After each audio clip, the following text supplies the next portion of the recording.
আমার জীবনের সাথে ঘটে যাওয়া এক ঘটনা। এটি একটি রিয়েল ঘটনা। আসলে কি জানেন তো, ছোটোবেলায় একটা শখ থাকে সবার। আমার ক্রিকেট খেলার খুব শখ।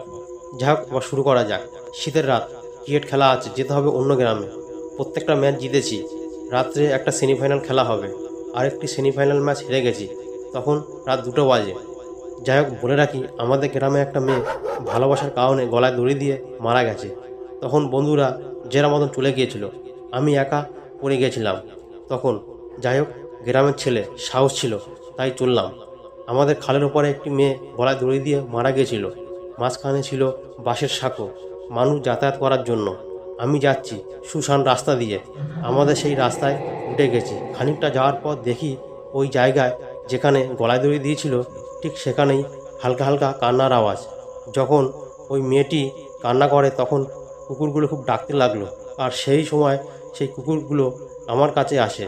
সেই কুকুরগুলো আমি ডাকতে ডাকতে আমাদের বাড়ি নিয়ে যাই। তারপর আমার খুব জ্বর আসে 1 মাস। বন্ধুরা, ভালো লাগলে অবশ্যই একটা লাইক ও কমেন্ট অবশ্যই করবেন।